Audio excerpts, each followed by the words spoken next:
Audio 9 पुस्तक बच्चे बढ़ाकर अपने पैरों में कुल्हाड़ी न मारे। लेखक पंडित श्रीराम शर्मा आचार्य। विलासिता मार ही डालेगी। 1973 विवाह के पीछे अधिक से अधिक एक तलाक, ये स्थिति 1980 की संयुक्त राज्य अमेरिका की है। इस वर्ष यहाँ 5,30,637 नए विवाह हुए। इनमें से 3,17,345 का संबंध विच्छेद तलाक हुआ। इसके बाद भौतिक सुख सुविधाओं में तेजी से वृद्धि हुई। इस वृद्धि से भी तीव्र गति पारिवारिक जीवन में अशांति की रही। 1967 में अमेरिका में 16,13,000 नए विवाह संबंध विच्छेद हुए, जिनमें से लगभग एक तिहाई यानी कि 5,34,000 लोगों के संबंध विच्छेद हुए। नए विवाहों की प्रतिशत वृद्धि जहां 260% थी, वहां तलाकों में 1600% की वृद्धि ये सोचने को विवश करती है कि बढ़ती हुई भौतिकता जनजीवन के लिए भूखे रहने से बढ़कर उत्पीड़क है। बढ़ती हुई यांत्रिकता और भौतिकता ने मनुष्य को इतना विलासी बना दिया है कि उसे यौन सुख के अतिरिक्त संसार में कोई सुख, कुछ कर्तव्य और उत्तरदायित्व है, ये सोचने का भी समय नहीं मिलता।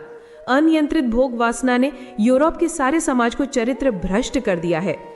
कोई भी पति पत्नी पर और पत्नी पति पर यह विश्वास नहीं कर सकती कि वह कब किस नए साथी का चुनाव कर लेगा। सौंदर्य और शरीर के आकर्षणों के पीछे धुत मनुष्य गुणों की, चरित्र की बात सोच ही नहीं पाता। उसी का परिणाम है आज अकेले अमेरिका में 30 लाख महिलाएं ऐसी हैं जिनके विवाह संबंध हो गए हैं, पर या तो उन्होंने स्वयं या फिर उनके पतियों ने उन्हें छोड़ दिया है। दाम्पत्य जीवन में जहां निष्ठा नहीं होती, उस समाज के युवक युवतियां दिग्भ्रांत होते हैं। उनकी दिग्भ्रांति उद्दंडता, अराजकता, विद्रोह और तोड़फोड़ के रूप में प्रकट होती है। वह स्थिति उतनी दुखांत नहीं होती जितनी मानसिक शांति के नाम पर परस्पर आकर्षण का भ्रम। प्रौढ़ पीढ़ी के प्रति कोई श्रद्धा उनमें होती नहीं। फलतः सांसारिक अनुभवों का लाभ प्राप्त करने की अपेक्षा पानी की बाढ़ की तरह जो उन्हें अच्छा लगता है उधर ही दौड़ पड़ते हैं। अनैतिक संबंधों की बाढ़ आज का उसका प्रत्यक्ष प्रमाण है। ये आंधी अभी दूसरे देशों में अधिक है, पर कोई संदेह नहीं कि अपने देश में बढ़ रहे पाश्चात्य प्रभाव के कारण वो स्थिति यहाँ भी न बन जाए। सोवियत रूस को अपने चरित्र और नैतिकता का बड़ा गर्व रहता है। वहाँ भी 6 बच्चों में से एक बच्चा निश्चित अवैध संबंध से जन्मा होता है। न्यूजीलैंड में 8 के पीछे 1, इंग्लैंड में 13 में 1, ऑस्ट्रेलिया में 12 में 1, अमेरिका में 14 में 1 बच्चा ऐसा होता है जिसके माता पिता विवाह से पूर्व ही यौन संबंध स्थापित कर चुके होते हैं। इस तरह की अवैध संतानों की संख्या अकेले अमेरिका में ही 3 लाख से भी अधिक है। वर्तमान पीढ़ी की विलासी प्रवृत्ति आने वाली संतानों के लिए किस तरह घातक बनती जा रही है, उस पर दृष्टि दौड़ाएं तो स्थिति कुछ ऐसी विस्फोटक और चौंकाने वाली दिखेगी कि हर व्यक्ति यही सोचेगा कि 100 वर्ष के पीछे इस संसार में पाए जाने वाले सभी मनुष्य शंकर जी की बारात की तरह टेढ़े, काने, कुबड़े, अंधे, लूले, लंगड़े होंगे। किसी का पेट निकला हुआ, किसी का आवश्यकता से अधिक पिचका हुआ हो तो कोई आश्चर्य नहीं, वो सिद्ध महात्माओं की तरह पूज्य और सबका नेता हुआ करेगा। यदि आज का संसार अपनी तथाकथित प्रगति के पांव रोकता नहीं, तो क्या अमेरिका, क्या भारत इस स्थिति के लिए सबको तैयार रहना चाहिए। विलासिता का एक दुर्गुण ये भी है कि वो भोग से बढ़ती है, शांत नहीं होती। वासना की भूख न केवल अनैतिक आचरण करने को बाध्य करती है, वरन शरीर को विषैले पदार्थों से उत्तेजित कर और अधिक भोग का आनंद लूटने को दिग्भ्रांत करती है। अमेरिका में आज 15 करोड़ व्यक्ति चरस, गांजा, कोकेन आदि में से किसी न किसी का नशा अवश्य करते हैं। फ्रांस में अब गणना उल्टी हो चुकी है, अर्थात ये पूछा जाता है कि कितने प्रतिशत लोग नशा नहीं करते। ये औसत 5 से अधिक नहीं बढ़ता। पश्चिम जर्मनी में स्त्री पुरुषों में होड़ है, कौन अधिक चरस पिए। वहाँ के 50% पुरुष नशेबाज हैं तो स्त्रियां 25%। रूस के लोग प्रतिवर्ष 60 अरब रुपए की शराब पी जाते हैं। इसका उनके स्वास्थ्य पर पड़ा प्रभाव उतना घातक नहीं जितना आने वाली पीढ़ी पर पड़ता है। मनुष्य शरीर में प्रजनन कोश, जेनेटिक सेल्स सबसे अधिक कोमल होते हैं। इन्हीं में बच्चों के शरीर और मन को निर्धारित करने वाले क्रोमोसोम, संस्कार कोश पाए जाते हैं। नशों के कारण ये गुण सूत्र अस्त व्यस्त हो जाते हैं। उसी का कारण होता है कि बच्चा काने, कुबड़े, लूले, लंगड़े पैदा होते हैं। इंग्लैंड में 40 बच्चों के पीछे 1 बच्चा अनिवार्य कुरूप होता है। ऑस्ट्रेलिया में 50 में 1, स्पेन में 70 के पीछे एक और हांगकांग में 85 में से एक लंगड़ा अपाहिज पैदा होता है।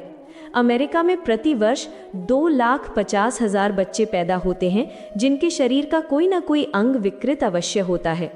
इस समय वहाँ के विभिन्न अस्पतालों तथा घरों में लगभग 1,10,00,000 बच्चे ऐसे हैं जिन्हें किसी न किसी रूप में विकलांग कहा जा सकता है।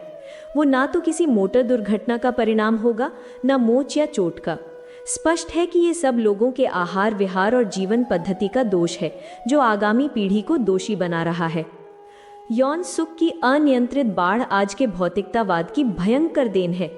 वो लोगों के स्वास्थ्य किस बुरी तरह से नष्ट कर रही है, इसका सही अनुमान तो यूरोप के अस्पतालों में जाकर ही हो सकता है। पर यदि किसी को उसकी जानकारी देनी ही हो तो ये कहना ठीक होगा कि जिस तरह अपने देश के अशिक्षित लोगों में अंधविश्वास की बहुतायत है, उसी तरह यूरोपीय देशों में अधिकांश व्यक्ति यौन रोगों से पीड़ित मिलेंगे। न्यूज़वीक साप्ताहिक ने अपने 10 अक्टूबर 1968 के अंक में लिखा है कि यूरोप में 40,000 महिलाएं ऐसी हैं जो इसी कारण कैंसर से बीमार हैं और उनकी कोई चिकित्सा नहीं है। इसी प्रकार अमेरिका के डॉक्टरों ने भी यौन रोगों को रोक सकने की अपनी सामर्थ्य से हाथ ढीले कर दिए हैं। ये तूफानी झंझा भौतिकतावाद की चलाई हुई है। जो मनुष्य उससे बचना चाहता है वो आध्यात्मिकता का आश्रय ले, इसके अतिरिक्त कोई दूसरा उपाय नहीं है। आध्यात्मिकता ही स्वास्थ्य, सदाचार, शांति और नैतिक मूल्य स्थिर रख सकती है। वेशभूषा, फैशन और विलास। भौतिकवाद भोगवाद की चलाई हुई ये झंझा मुक्त यौनाचार के रूप में तो एक परिणति मात्र है, अन्यथा वेशभूषा, रहन सहन, आचार विचार और सामाजिक जीवन तक में इसने अनेकानेक रूप धारण किए हैं। वेशभूषा को ही लें, उद्धत प्रदर्शन और तड़क भड़क के लिए अपनाया जाने वाला वेश विन्यास शारीरिक और मानसिक स्वास्थ्य को बुरी तरह बर्बाद करता है।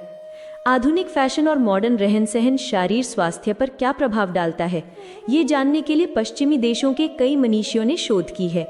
इस संबंध में गहन अध्ययन, निरीक्षण और परीक्षण के बाद अमेरिकन मेडिकल एसोसिएशन के डॉक्टर लिंडा एलन ने लिखा है, मुझे बड़ा कौतूहल हुआ जब मैंने त्वचा रोग की चिकित्सा के आंकड़ों पर दृष्टि दौड़ाते हुए पाया कि वो अधिकांश किशोरों तथा युवा युवतियों को ही अधिक मात्रा में हो रहे हैं। ये बिल्कुल उल्टी बात थी। इस विस्मय ने मुझे इस पर गंभीरता से जांच करने की प्रेरणा दी। डॉक्टर एलन की जांच के निष्कर्ष फैशन की अंधी दौड़ दौड़ाने वालों को चौंका देने वाले हैं। उनका कहना है कि शरीर को छूती तंग पोशाकें पहनने के कारण किशोरों तथा युवा युवतियों के शरीर में रक्त त्वचा, पपड़ीदार त्वचा शोथ, विंटर रिच तथा खुजली जैसे त्वचा रोग तेजी से बढ़ रहे हैं। उन्होंने ये भी चेतावनी दी है कि यदि युवा युवतियों ने तंग पोशाकें पहननी ना छोड़ी तो आगे त्वचा रोग एक भीषण समस्या बन सकता है। कुछ रोग तो असाध्य और वंशानुगत तक हो सकते हैं। वस्त्र पहनने में स्वच्छता, सफाई और कला का ध्यान रखा जाए, इसमें कुछ हानि नहीं, वरन ये एक प्रकार से आवश्यक है। पर उसके साथ ही स्वास्थ्य एवं सामाजिकता के विवेकपूर्ण पहलू भी उपेक्षित नहीं किए जाने चाहिए। वस्त्र पहनने का उद्देश्य जहाँ शरीर के उन अंगों को ढकना है जो लोगों की मनोवृत्ति दूषित कर सकते हैं, वहाँ ये भी ध्यान रखा जाना चाहिए कि स्वास्थ्य के नियमों का उल्लंघन ना हो, अर्थात मौसम का प्रभाव सारे शरीर पर पड़ता रहना चाहिए। जिन शरीरों में ताज़ी हवा का स्पर्श नहीं बना रहता, वे मौसम के थोड़े से भी परिवर्तन सहन नहीं कर पाते। थोड़े से ही परिवर्तन से शरीर गड़बड़ करने लगता है। भारतीय वेशभूषा का निर्धारण इन बातों को ध्यान में रखने के साथ साथ कला की दृष्टि से भी उच्च कोटि का है, किंतु आज का फैशन उसे नष्ट कर देने पर तुला गया है। अब जो तंग कपड़े पहने जाते हैं वो शरीर में इस तरह मढ़े होते हैं कि उनसे काम अंगों के प्रति लोगों का आकर्षण बढ़ता है, लोगों में मनोविकार उत्पन्न होते हैं, साथ ही उनसे स्वास्थ्य में भी बुरा असर पड़ता है। डॉक्टर एलन का कहना है कि इन तंग कपड़ों के यांत्रिक दबाव और शरीर की रगड़ से ही त्वचा रोग पैदा होते हैं। ये पहलू ही कम चिंताजनक नहीं है। इन दिनों ऑस्ट्रेलिया में प्रैक्टिस कर रहे अंग्रेज डॉक्टर लैंडन कोटने ने भी फैशन शास्त्र पर खोज की और बताया कि मिनी स्कर्ट पहनना तथा दूसरे अस्वाभाविक वस्त्र पहनना न केवल शारीरिक विकास में बाधा उत्पन्न करता है, वरन उसके कारण मस्तिष्क में घबराहट और स्नायुविक तनाव बढ़ता है, जो उभरती पीढ़ी के लिए एक प्रकार का अभिशाप है। इससे किशोरों का बौद्धिक और भाव विकास रुकता है। उन्होंने बताया कि मिनी स्कर्ट पहनने वाली लड़कियों को सार्वजनिक स्थानों, ट्रेनों, बसों में एक टांग के ऊपर दूसरी टांग चढ़ाकर बैठना पड़ता है।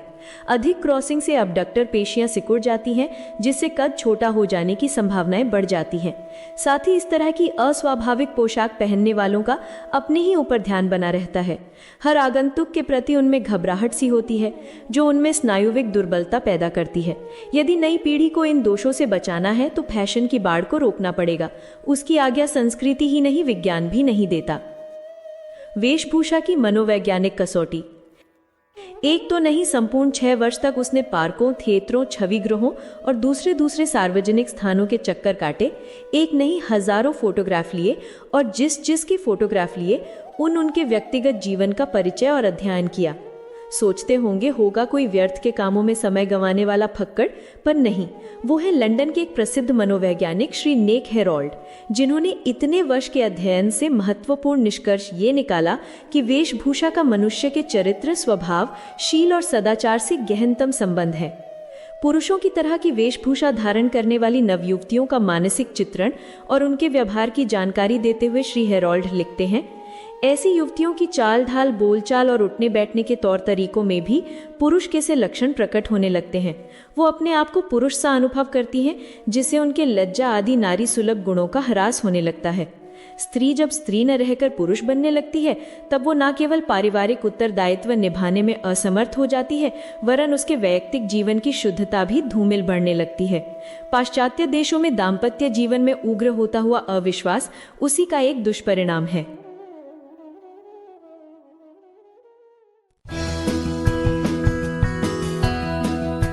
ऑडियो 10 पुस्तक बच्चे बढ़ाकर अपने पैरों में कुल्हाड़ी न मारे।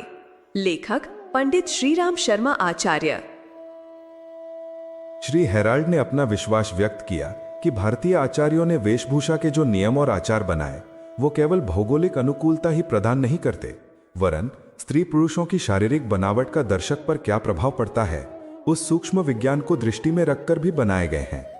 वेशभूषा का मनोविज्ञान के साथ इतना बढ़िया सामंजस्य न तो विश्व के किसी देश में हुआ, न किसी संस्कृति में। ये भारतीय आचार्यों की मानवीय प्रकृति के अत्यंत सूक्ष्म अध्ययन का परिणाम था। आज पाश्चात्य देशों में, अमेरिका में सर्वाधिक भारतीय पोशाक साड़ी का तो विशेष रूप से तेजी से आकर्षण और प्रचलन बढ़ रहा है।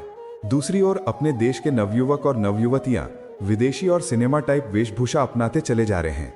ये न केवल अंधानुकरण की मूढ़ता है, वरन अपनी बौद्धिक, मानसिक एवं आत्मिक कमजोरी का ही परिचायक है। यदि इसे रोका न गया और लोगों ने pant, coat, suit, boot, hat, skirt, चुस्त पतलून, सलवार आदि भद्दे और भोंडे परिधान न छोड़े, तो और देशों की तरह भारतीयों का चारित्रिक पतन भी निश्चित ही है। श्री हेराल्ड लिखते हैं कि सामाजिक संस्थाओं को इस संबंध में अभी विचार करना चाहिए, अन्यथा वह दिन अधिक दूर नहीं जब पानी सिर से गुजर जाएगा। भौतिक समृद्धि ही सब कुछ नहीं। अमेरिका आज संसार का सबसे धनी देश है। उसके पास अपार धनराशि है। धन के साथ साथ यहाँ शिक्षा, विज्ञान एवं सुख साधनों का प्रचुर मात्रा में अभिवर्धन हुआ है। उपार्जन की तरह उन लोगों ने उपभोग की कला भी सीखी है। इसलिए वहाँ के निवासी हमें धनाधिप देव पुरुषों के तरह साधन संपन्न और आकर्षक दिखाई पड़ते हैं। हर 3 में से एक के पीछे एक कार है। इसका अर्थ यह हुआ कि जिस परिवार में स्त्री, पुरुष और एक बच्चा होगा, वहाँ एक कार का औसत आ जाएगा। Television, refrigerator, heater, cooler, telephone तथा दूसरे सुविधाजनक घरेलू यंत्र प्रायः हर घर में पाए जाते हैं। विलासिता के इतने अधिक साधन मौजूद हैं जिनके लिए भारत जैसे गरीब देशों के नागरिक तो कल्पना और लालसा ही कर सकते हैं। इतने पर भी उस देश की भीतरी स्थिति बहुत ही खोखली है। शारीरिक और मानसिक स्वास्थ्य की दृष्टि से वे खोखले बनते जा रहे हैं। संयुक्त कुटुंब, दाम्पत्य निष्ठा, संतान सद्भाव एवं सामाजिक सहयोग क्रमशः घटता ही चला जा रहा है। बढ़ती हुई व्यस्तता एवं औपचारिकता के कारण हर व्यक्ति एकाकी बनता चला जा रहा है। किसी को किसी पर न तो भरोसा है और न कठिन समय में किसी विश्वस्त सहयोगी का विश्वास। नशा पीकर अथवा नग्न यौन उत्तेजना के मनोरंजन देखकर अथवा इंद्रिय तृप्ति के साधन अपनाकर किसी प्रकार गम गलत करते रहते हैं। भीतर एकाकीपन और खोखलापन उन्हें निरंतर कचोटता रहता है। अमेरिकन पत्र पत्रिकाओं, पुस्तकों, सरकारी तथा गैर सरकारी रिपोर्टों के आधार पर उस देश के निवासियों की जो भीतरी स्थिति सामने आती है वह वस्तुतः बड़ी करुणा उत्पादक है। कभी कभी तो यहाँ तक सोचना पड़ता है कि उन सुसंपन्न लोगों की तुलना में हम निर्धन अशिक्षित कहीं अच्छे हैं, जो किसी प्रकार संतोष की रोटी खा लेते हैं और चैन की नींद सो लेते हैं। स्वास्थ्य रिपोर्टों के अनुसार अमेरिका में प्रायः 1 करोड़ व्यक्ति अर्थात 30 में से 1 व्यक्ति मानसिक रोगों से ग्रसित है। 15 लाख व्यक्ति यानी 5% पागलपन के शिकार हैं। प्रायः 1.5 करोड़ व्यक्ति सनकी हैं। 12 बच्चों में से 1 मानसिक रोगी पाया जाता है। अस्पतालों की रिपोर्टों के अनुसार अब से 100 वर्ष पूर्व जितना मानसिक रोगों का प्रचार था, अब उसका अनुपात 12 गुना अधिक बढ़ गया है। द्वितीय महायुद्ध में 1 करोड़ 40 लाख व्यक्तियों की जांच कराई गई थी कि इतनों में से सेना में भर्ती होने योग्य स्वास्थ्य कितनों का है। उनमें से सिर्फ 20 लाख व्यक्ति काम के निकले और शेष अनफिट ठहरा दिए गए। संसार में पागलों की सबसे अधिक संख्या वाला देश अमेरिका है। वहां प्रति 200 व्यक्ति पीछे 1 पागल है। सबको तो अस्पतालों में जगह नहीं मिलती, पर जो इलाज के लिए दाखिल होते हैं उन्हीं पर 75,000 करोड़ डॉलर की गगनचुंबी धनराशि सरकार को खर्च करनी पड़ती है। इन दिनों वहां 2.5 करोड़ से अधिक व्यक्ति अर्थात जनसंख्या का 11वां भाग किसी न किसी शारीरिक रोग से ग्रसित है। इनमें से 70 लाख तो अस्पताल की चारपाई ही पकड़े रहते हैं। कैंसर तो गजब की गति से बढ़ा है। 55 साल की उम्र के बाद पुरुषों में से 1000 के पीछे 8 की और महिलाओं में से 14 की मृत्यु कैंसर से होती है। दमा, मधुमेह, रक्तचाप, हृदय रोग, अनिद्रा, अपच ये 5 अब सभ्यता के आवश्यक अंगों में जुड़ गए हैं। प्रायः हर परिवार में इन बीमारियों में प्रयुक्त होने वाली दवाएं मौजूद मिलेंगी। गर्भ निरोध के उपकरणों से प्रायः प्रत्येक वयस्क नर नारी परिचित और अभ्यस्त है। फिर भी गर्भ धारण होते रहते हैं और गर्भपात कराने पड़ते हैं। आमतौर से गर्भपात के लिए कुनैन स्तर की दवाई दी जाती हैं, जिनका प्रभाव प्रजनन संस्थान पर चिरकाल तक बना रहता है और जो भी बच्चे जन्म लेते हैं उन दवाओं के असर का कुछ न कुछ भाग अपने शरीर में लेकर आते हैं। सिरदर्द की एक दवा एस्प्रिन अकेली ही 1 करोड़ 40 लाख पाउंड वजन की बिक जाती है। नींद लाने वाली दवाएं 6 लाख पाउंड वजन की खपती हैं। कब्ज तो 3/4 लोगों को रहता है, इसलिए उसकी दवाएं तो इन सबसे अधिक मात्रा में होती हैं। सिनेमा टेलीविजन के व्यसन ने आंखों की रोशनी इस कदर घटा दी है कि चश्मा भी कोट पैंट की तरह एक आवश्यक परिधान बन गया है। दांत तो 50% के खराब हैं। शराब के आदि वयस्कों में से आधे लोग हैं। सिगरेट तो 75% लोग पीते हैं। उससे प्राय बालक ही बचे होते हैं और कुछ प्रतिशत महिलाएं भी नहीं पीती। होने वाले विवाहों में से प्रतिवर्ष 3 के पीछे 1 तलाक का औसत आता है।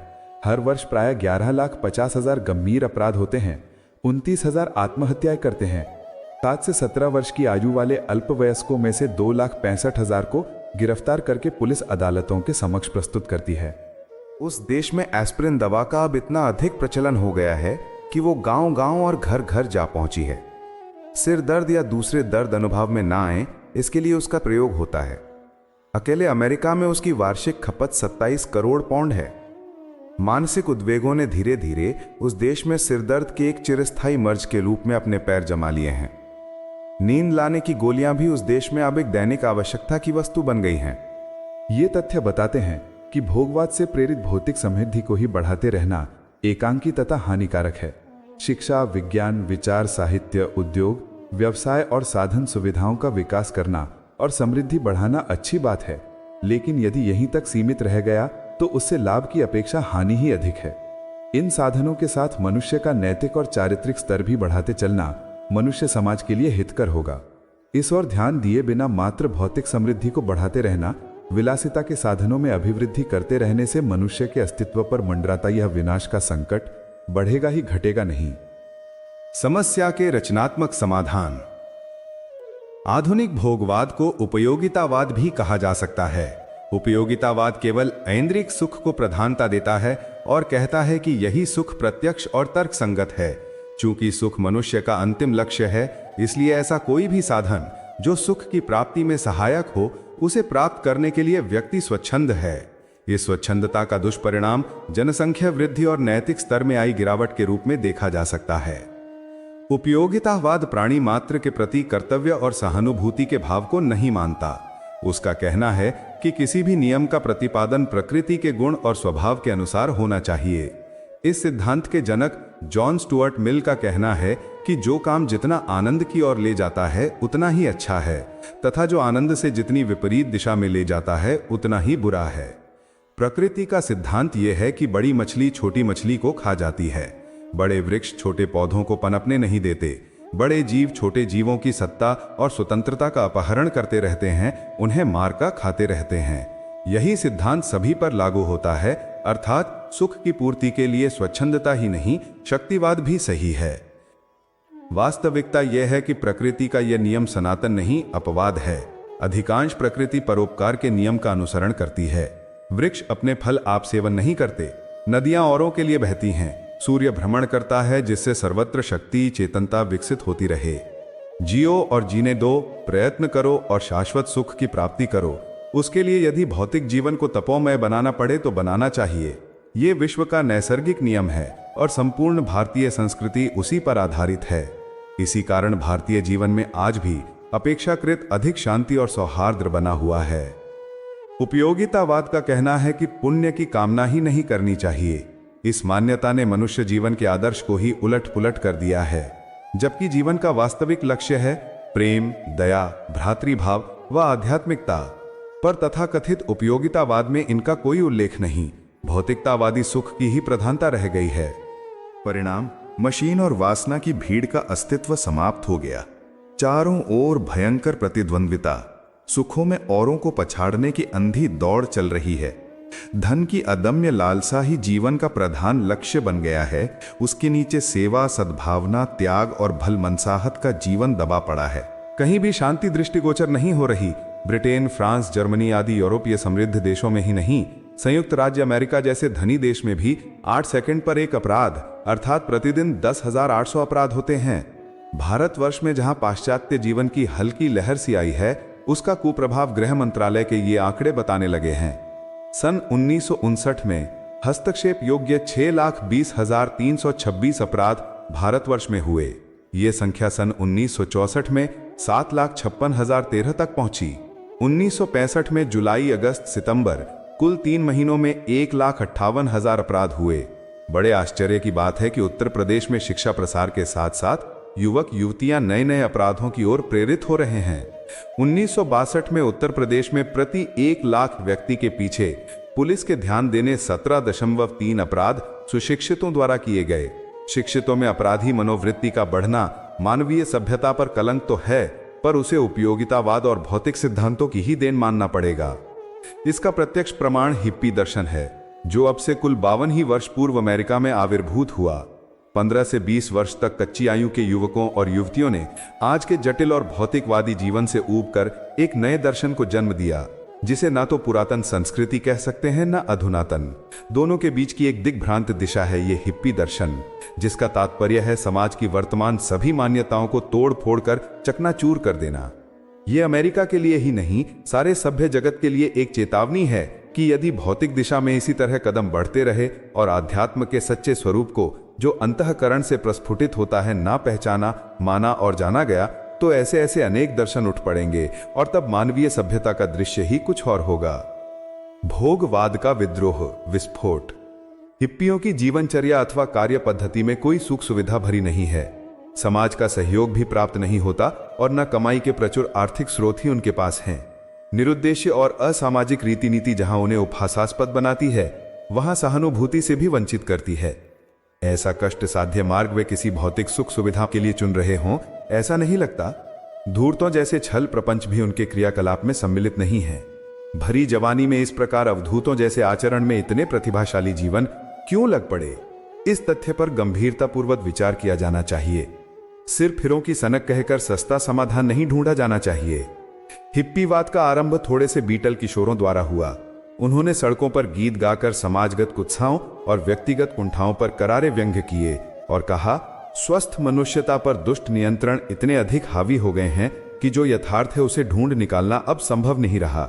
अस्तु हम इसे आदि से अंत तक अस्वीकार करेंगे ताकि मनुष्यता को नए सिरे से उभरने का अवसर मिले। प्रचलित परंपराओं के विरुद्ध सुलगती आग ने इस प्रकार एक नए किस्म के विद्रोह को जन्म दिया। वो तेजी से फैला। यूरोप, अमेरिका से आगे बढ़कर वो ऐसा अन्यत्र विश्व के हर कोने में फैला और लाखों व्यक्ति हिप्पियों के रूप में अवधूत गतिविधियां अपनाए हुए विचरण करते दिखते हैं। ये एक अनोखे किस्म का विद्रोह है। दूसरे आंदोलनों में दबाव रहता है और विपक्ष की गतिविधियों को बदलने के लिए विवशता उत्पन्न की जाती है, पर इस आंदोलन में व्यक्ति अपने आप को विद्रोही के रूप में प्रस्तुत करता है, स्वयं कष्ट सहता है और सर्वसाधारण का ध्यान ये विचार करने के लिए आकर्षित करता है कि उनका विद्रोह सकारण है या नहीं। बीटल इसकी तुलना गांधी जी के सविनय अवज्ञा आंदोलन से करते हैं। हिप्पी वर्ग का कहना है कि आज शब्दों के फेर बदल ने आदिम काल की दुष्ट पशुता पर ऐसे रंग बिरंगे सैद्धांतिक आवरण चढ़ा दिए हैं जिनके कारण साधारण बुद्धि के लिए उचित अनुचित का भेद कर सकना भी संभव नहीं रहा। ऐसी दशा में कुछ खास प्रचलनों में सुधार कर देने से काम चलने वाला नहीं है। सुधार आमूल चूल होना चाहिए। यही हिप्पीवाद का मूल आधार है। वे धर्म के नाम पर भूतकाल के विभत्स रक्तपात को तथा राजनीतिक शासन के नाम पर गांधीवाद से लेकर साम्यवाद तक के लिए बढ़ती गई क्रूरताओं को प्रस्तुत करते हैं और कहते हैं प्रजातंत्र के पर्दे में चल रहा भ्रष्टाचार इससे भी गया बीता है। सामाजिक परंपराओं में अभी भी असमानता और शोषण को पूरी मान्यता मिली हुई है। इन प्रचलित मूल्यों के रहते मानवता का सही रूप में उभर सकना संभव नहीं। विद्रोह के अतिरिक्त और कोई चारा नहीं। इस मान्यता के अनुसार वे विद्रोह का आरंभ पनपती समाज विरोधी गतिविधियों से आरंभ करते हैं और सोचते हैं कि ये बीज अंततः एक ऐसे समग्र विद्रोह के रूप में परिणत होगा जिसके द्वारा खंड खंड सुधार की अपेक्षा समग्र नवनिर्माण संभव हो सके। विचारशील वर्ग द्वारा पूर्ण रूप से ना सही आंशिक रूप से यह स्वीकारा गया है कि विज्ञान, बुद्धिवाद और व्यवसाय की वृद्धि के साथ अवांछनीयता की मात्रा बढ़ती ही गई है। 2 महायुद्धों के समय जो छल छद्म राजनीतिक स्तर पर सैन्य प्रयोजन के लिए अपनाए गए अब वे सर्वविदित हो गए हैं और जिस तरह सरकारों ने उस समय उन बातों को आवश्यक माना था उसी तरह जनता ने सामान्य जीवन में उन्हें आवश्यक मान लिया है। युद्धों में बर्बरता और छल छद्मों का बोलबाला रहता है। विजयी ने जो भी तरीका अपनाया हो उसका गुण दोष नहीं देखा जाता, वरन सफलता की सराहना की जाती है, भले ही उसका आधार अवांछनीय ही क्यों न रहा हो। महायुद्धों ने इस युग के महान धर्म उपदेशक का काम किया है।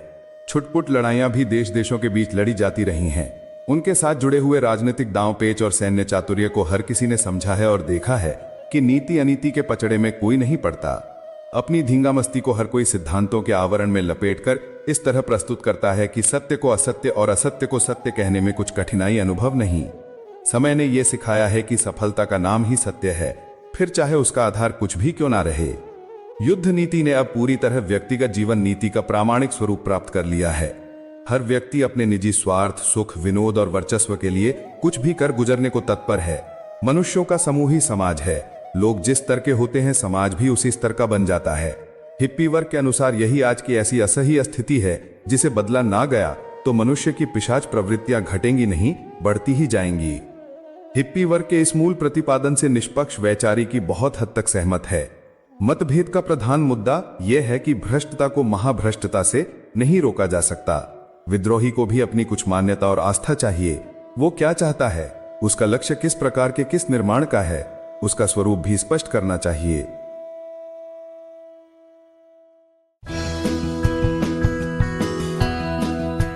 ऑडियो 11 पुस्तक बच्चे बढ़ाकर अपने पैरों में कुल्हाड़ी न मारे। लेखक पंडित श्रीराम शर्मा आचार्य। विरोध के लिए विरोध अपूर्ण है। अमान्य को अस्वीकार तो किया जा सकता है, पर साथ ही अपना पक्ष भी बताया जाना चाहिए और जो स्वरूप अपने प्रतिपादन का हो उसके अनुरूप अपना आचरण ढालना चाहिए। तभी दोनों के नवीन प्रतिपादन की अच्छाई बुराई समझने का अवसर मिलेगा और अपनाने न अपनाने का निर्णय कर सकना संभव होगा। इस दृष्टि से हिप्पी आंदोलन अपूर्ण एवं एकांगी है। उसमें निषेध है पर प्रतिपादन नहीं। निषेध भी कुछ विचित्र प्रकार का। समस्त प्रचलनों से इनकार करना जीवन क्रम को निराधार और निरुद्देश्य बना देता है। ये ऐसा कदम है जिससे पूर्व प्रचलित अवांछनीय परंपराओं से भी अधिक अस्त व्यस्तता उत्पन्न हो सकती है। इस अपूर्णता के कारण ही हिप्पी आंदोलन का मूल आधार विचारोत्तेजक होते हुए भी उसे वैसा समर्थन नहीं मिल सका जैसा मिलना चाहिए।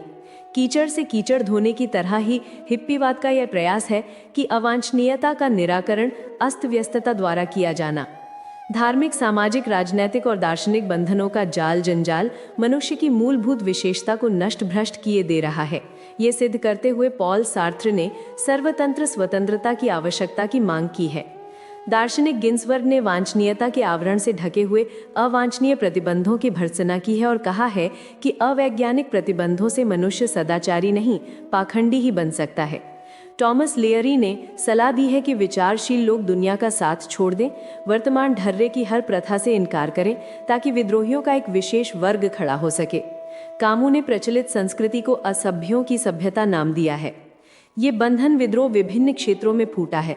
एक्शन पेंटिंग के जन्मदाता पिकासो और जैक्सन पालाक ने चित्रकला के प्रचलित मूल्यों को उठाकर ताक पर रख दिया है। रंगमंच पर ऑफ ब्रॉडवे शैली ने पुरानी अभिनय परंपरा को उपहासास्पद बताया है। आज हैरिसन ने संगीत की ऐसी स्वतंत्र शैली विकसित की है जिसमें गायन और वादन अनाथालय के छात्रों की प्रार्थना सभा जैसा लगता है। इन बुद्धिजीवियों के नेतृत्व ने परंपरा विरोधी विद्रोह को एक व्यवस्थित दर्शन दिया है। कहते हैं हिप्पीवाद उसी चिंतन की देन है। विद्रोह के स्वर ऊंचे करते हुए वे कहते हैं, राजनीतिज्ञों, धर्मगुरुओं, समाज के ठेकेदारों, साहित्यकारों, कलाकारों, धनाधीशों, बुद्धिवादियों और सुव्यवस्था के ठेकेदारों पर अब विश्वास नहीं किया जा सकता। ये वर्ग निरंतर आज तक जनता के साथ विश्वासघात करते रहे हैं। मानवता और लोक कल्याण की दुहाई देकर ये लोग खोखली शब्दावली से हमें यथार्थता से विरत कर ऐसे कल्पना लोक में उड़ाते रहे हैं जिसमें भ्रमजाल में उलझे रहने के अतिरिक्त और किसी को कुछ नहीं मिला। हिप्पी शंकर को एक विरोधी हिप्पी के रूप में प्रतिष्ठित करते हैं और बुद्ध को अपनी बिरादरी का मानते हैं और पांडव जाति को भी। उनका कथन है, देव समाज के पाखंड से रुष्ट होकर शिव ने शमशान का निवास, भस्म का परिधान, सर्पों को साथी बनाया था और नशा पीकर अपने विद्रोह की ज्वाला पर नियंत्रण करते थे। एक बार तो वे तांडव नृत्य करके पुरानी दुनिया को जला देने पर भी उतारू हो गए थे। बुद्ध ने पुत्र, पत्नी और राजपाट को त्याग कर ये सिद्ध किया था कि मनुष्य को समाज का कोई भी बंधन स्थायी रूप से स्वीकार नहीं करना चाहिए। 5 पांडवों ने एक ही सम्मिलित पत्नी से काम चलाया था और नारी के इस अधिकार को स्वीकार किया था कि एक ही समय उसका प्रणय व्यापार कई व्यक्तियों के साथ चलता रहे तो इसमें कुछ हर्ज नहीं। निरंकुश भोगवाद की परिणति। इस स्थिति को निरंकुश भोगवाद की परिणति ही कहा जाना चाहिए। ये स्वाभाविक ही है, किसी भी प्रवृत्ति में दिशा में बुरी तरह डूबे रहने के बाद उससे विरक्ति होगी। मीठा खाते खाते उससे भी जी ऊबने लगेगा और इसके उपरांत भी यदि कोई मीठा खाने के लिए दबाव डाले, बाध्य करे तो विद्रोह करने का जी हो उठता है। हिप्पीवाद इसी निरंकुश और आत्यंतिक भौतिकता के प्रति संवेदनशील युवकों में जन्मा विद्रोह है। समाज में यह स्थिति आ पाना संभव नहीं है क्योंकि प्रत्येक व्यक्ति तो संवेदनशील होता नहीं और हुआ भी तो उस सीमा तक नहीं कि वो मान्य व्यवस्था से ही विद्रोह कर उठे। फिर भी उसके दुष्परिणाम विभिन्न रूपों में जन्मते और उत्पन्न होते हैं। कामुकता, अश्लीलता, मुक्त यौनाचार और इसी तरह की उन्मुक्त दुष्प्रवृत्तियां निरंकुश भोगवाद के ही परिणाम है। इन दुष्प्रवृत्तियों के कारण कई समस्याएं भी उत्पन्न होना स्वाभाविक है। जनसंख्या की असामान्य वृद्धि उन्हीं समस्याओं में से एक है। लोग बिना सोचे समझे आंखें मूंद कर बच्चे पैदा करते चले जा रहे हैं। बच्चे पहले भी पैदा होते थे पर 10 में से 6 बच्चे बीमारी, चिकित्सा साधनों के अभाव और अन्य कारणों से मर जाते थे। विज्ञान ने उन कारणों पर नियंत्रण पा लिया है, इसलिए अब 10 में से 6 बच्चे जीवित रहते हैं और मुश्किल से 1 बच्चा मरता है। इस प्रकार जनसंख्या वृद्धि के बढ़ते हुए दबाव से जीवनोपयोगी वस्तुओं का अभाव होने लगा है। निवास, अन्न, वस्त्र, शिक्षा, चिकित्सा, आजीविका, यातायात के साधनों के लिए किस बुरी तरह खींचतान हो रही है, ये किसी से छिपा नहीं है। जिस चक्रवृद्धि क्रम से जनसंख्या बढ़ रही है, उसके जो दुष्परिणाम निकट भविष्य में सामने आने वाले हैं, उनकी कल्पना करके रोंगटे खड़े हो जाते हैं। विशेषज्ञों का अनुमान है कि अब से 100 वर्ष बाद मनुष्यों की स्थिति मक्खी मच्छरों जैसी हो जाएगी और वे बेमौत काल के गाल में घुसते चले जाएंगे। जीवन निर्वाह के साधन समाप्त होने के कारण मनुष्यों को भी निर्वाह के हर क्षेत्र में गतिरोध दिखाई देगा और वे बरसाती कीड़ों की तरह चारों ओर रेंगते, गंदगी फैलाते, मरते खपते दिखाई पड़ेंगे। जनसंख्या नियमन आज की खाद्य, शिक्षा, चिकित्सा, आजीविका एवं युद्ध वर्जन से भी बड़ी समस्या है। उस एक समस्या को मूल और अन्य को पत्ते कहा जा सकता है। जड़ को सींचने संभालने से काम चलेगा, पत्ते पोतने से नहीं। जनसंख्या सीमित हो तो धरती के अनुदानों से, प्रकृति संपदा से लाभान्वित रहा जा सकता है और विभिन्न प्रकार के टकरावों से बचा जा सकता है। अस्तु, यदि संसार के विचारशील लोग इस समस्या के समाधान के विभिन्न उपाय सोच रहे हैं और विवेकवान वर्ग विभिन्न प्रयोग कर रहे हैं, तो ये सराहनीय चेष्टा ही कही जाएगी। नैतिक, चारित्रिक और सांस्कृतिक संकटों ने इन दिनों मानव जाति को उद्विग्न एवं संत्रस्त कर रखा है। इसका कारण है मानवीय दुर्बुद्धि, अदूरदर्शिता।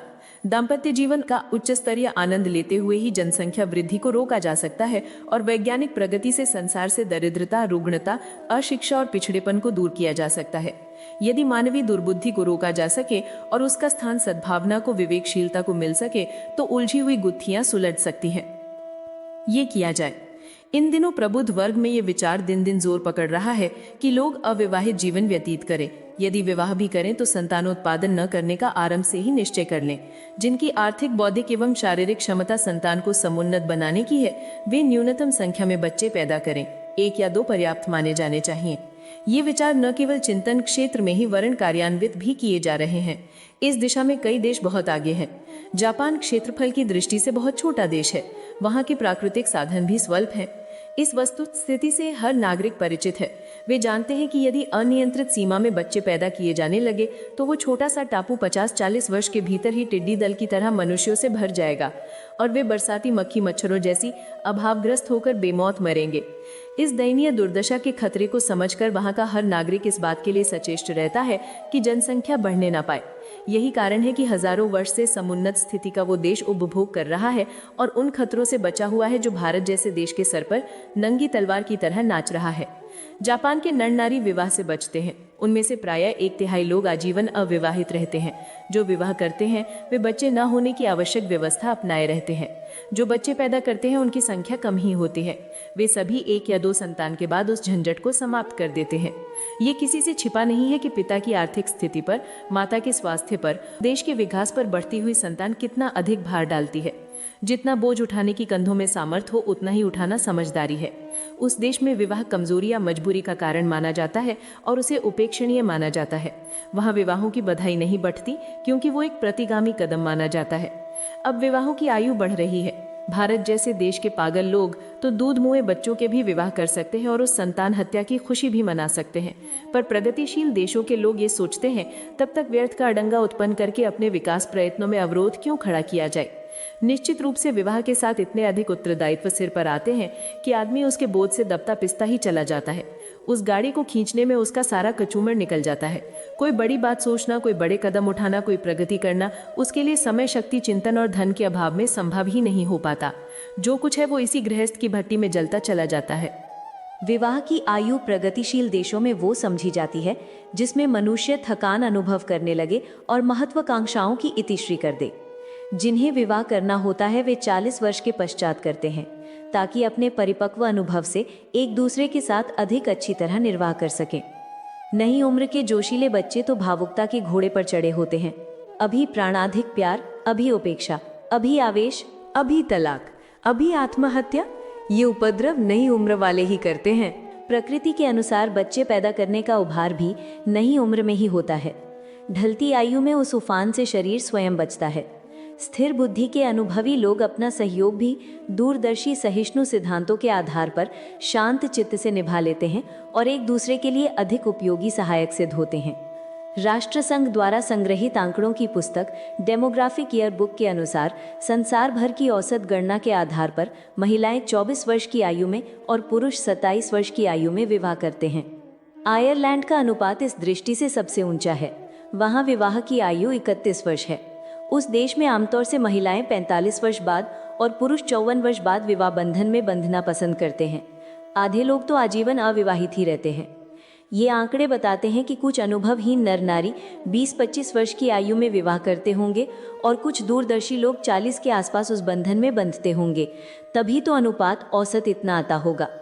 संसार भर की नारियों की औसत आयु जब 24 वर्ष और पुरुषों की 27 वर्ष मानी गई है तो उसमें भारत जैसे 12-14 वर्ष की आयु में ब्याह करने वाले लोगों की गणना भी सम्मिलित होगी। बुद्धिमानी का औसत फैलाया जाए तो वो 30 और 40 वर्ष के बीच पहुंचेगा।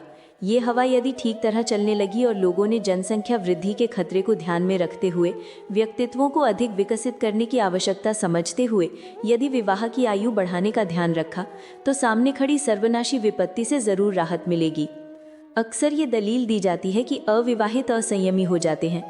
जहाँ तक शरीर निचोड़ने का संबंध है, विवाहित लोग ही उस प्रकार की क्षति अधिक उठाते हैं। व्यभिचारिक मनस्थिति है, वो विवाहितों में कम नहीं अधिक ही पनपा हुआ देखा जा सकता है। नैतिक प्रश्न मनुष्य के चिंतन, दृष्टिकोण एवं चरित्र से जुड़ा हुआ है। ये तथ्य विवाहित और अविवाहित दोनों ही पक्षों को समान रूप से प्रभावित कर सकते हैं। संयमी सदाचारी रहने और उच्छृंखल अनाचारी बनने में विवाह न कुछ सहायक होता है न बाधक। एक क्षण के लिए ये मान भी लिया जाए कि विवाह से यौन सदाचार होता होगा तो उससे जितना लाभ है उससे अधिक वैयक्तिक और सामाजिक हानि वे है जो शारीरिक, मानसिक, आर्थिक और राष्ट्रीय समस्याओं को बेतरह प्रभावित करती हैं। तुलनात्मक विवेचन करने पर यौन सदाचार को अत्यधिक महत्व देने पर भी ये सिद्ध नहीं होता कि उतने भर से व्यक्ति अपने को, अपनी पत्नी को, अपने बच्चों को और अपने समाज को अच्छी स्थिति दे सके। जहाँ तक साथी, सहचर, मित्र, घनिष्ठ या आत्मीय का संबंध है और मिलजुल कर जीवन जीने की व्यवस्था का प्रश्न है, वहाँ नर नारी का कोई खास महत्व नहीं। क्या 2 भाई या 2 बहनें मिलकर साझेदारी की जिंदगी नहीं काट सकते? जहाँ तक जीवन व्यवस्था में दो साथी सहचरों का संबंध है, दो पुरुष या दो नारियां भी इस तरह की साझेदारी बना सकती हैं। यौन आचरण की बात को यदि अलग रख दिया जाए तो विवाह का 80% प्रयोजन दो घनिष्ठ मित्र मिलकर भली प्रकार पूरा कर सकते हैं। मात्र यौन आचरण के लिए विवाह करना वस्तुतः विवाह संस्था को अत्यंत निकृष्ट स्तर पर पटक देना है। यदि ऐसा ही है तो उसे कानूनी वेश्यावृत्ति से अधिक और क्या कहा जाएगा। आवश्यकतानुसार नर नारी भी मिलजुल कर रह सकते हैं और विवाह बंधन में बंधे रह सकते हैं यदि उनके सामने पारस्परिक उत्कृष्ट सहयोग का अथवा मिलजुल कर समाज के लिए उपयोगी काम करने का लक्ष्य हो, तो वे बिना संतानोत्पादन का उत्तरदायित्व कंधे पर उठाए अपने आनंद लक्ष्य यौनाचार से तथा संतानोत्पादन से सहज ही ऊंचा रख सकते हैं। आवश्यकता क्या है कि संतानोत्पादन को अनिवार्य या आवश्यक ही समझें? क्या व्यक्ति और समाज का भार बढ़ाने की अपेक्षा नर नारी का मिलन किन्हीं अन्य उपयोगी कार्यों में प्रयुक्त नहीं हो सकता? क्या 25 साल से भी कम आयु के शारीरिक और मानसिक दृष्टि से अपरिपक्व और अविकसित बच्चों का विवाह बंधन में बंधकर अपनी प्रगति के द्वार बंद कर देना और अनावश्यक दबाव में दबकर अपना भविष्य अंधकार में बना लेना उचित है? इस प्रश्न पर इस तथ्य को भी ध्यान में रखकर विचार करना होगा कि बढ़ती हुई जनसंख्या की दर मानवीय अस्तित्व को धरती पर से मिटा देने के लिए एक भयंकर विभीषिका के रूप में सामने खड़ी है। माल्थस ने जनसंख्या रोकने के 2 उपाय बताए, एक पॉजिटिव चेक, दूसरा प्रिवेंटिव चेक। पहले का आशय उपर्युक्त कथन से ही है।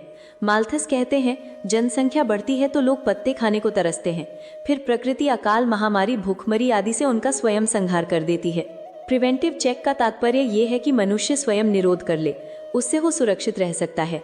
इसमें प्रतिबंधात्मक निरोध, जिसमें परिवार नियोजन के सारे साधन आते हैं, पहला उपाय है। दूसरा और सबसे अच्छा उपाय ये है कि मनुष्य संयमित जीवन बिताए, पर इसके लिए उसे रचनात्मक दिशा की आवश्यकता होगी, अर्थात उसे मनोरंजन के ऐसे साधन देने होंगे जो काम सुख की तुलना में कहीं अधिक आकर्षक हो। प्रतिबंधात्मक रोकथाम को माल्थस ने भी बुरा माना है और बताया है कि कृत्रिम साधनों से परिवार नियोजन करने वाली जातियां मनोवैज्ञानिक दृष्टि से कमजोर होती हैं। लूप, निरोध, नसबंदी आदि की चर्चा करने से आत्महीनता के भाव आते हैं। जबकि सरकारी मशीनरी के हाथ में ये साधन हो तो उसके दुरुपयोग की और भी आशंका रहती है, जैसा कि इन दिनों हो रहा है। आज का परिवार नियोजन कार्यक्रम चारित्रिक अवस्थाओं को सबसे अधिक चरमरा देने वाला आयोजन है। विनोबा ने तो उसे मातृत्व की विडंबना कहकर पुकारा है। यदि इन कृत्रिम साधनों की चर्चा बंद न हुई तो हम अपना संपूर्ण आध्यात्मिक, धार्मिक और सांस्कृतिक गौरव तक खो सकते हैं। कृत्रिम साधन कामुकता और अनैतिक आचरण को प्रोत्साहन देते हैं। यौन समस्या शारीरिक कम, मानसिक अधिक है। कृत्रिम साधन लोगों को मानसिक दृष्टि से विभ्रांत और विक्षिप्त बनाते हैं। सामान्य चर्चा से काम स्वेच्छावाद भड़कता है, सामाजिक मर्यादाएं टूटती हैं, सांस्कृतिक मूल्य बदल जाते हैं। माल्थस ने सबसे अच्छा उपाय समाज और भावी पीढ़ी को रचनात्मक दिशाएं देने को माना है। परिवार नियोजन कार्यक्रमों को हटाकर ये शक्ति समाज कल्याण को दे देनी चाहिए और उनका कार्यक्षेत्र गांव-गांव 1. खेलकूद और व्यायामशालाएं, 2. पाठशालाएं, 3. लघु कुटीर उद्योग, 4. सांस्कृतिक आयोजन आदि तक बढ़ा देना चाहिए। मालवीय जी के मन में ये योजना थी।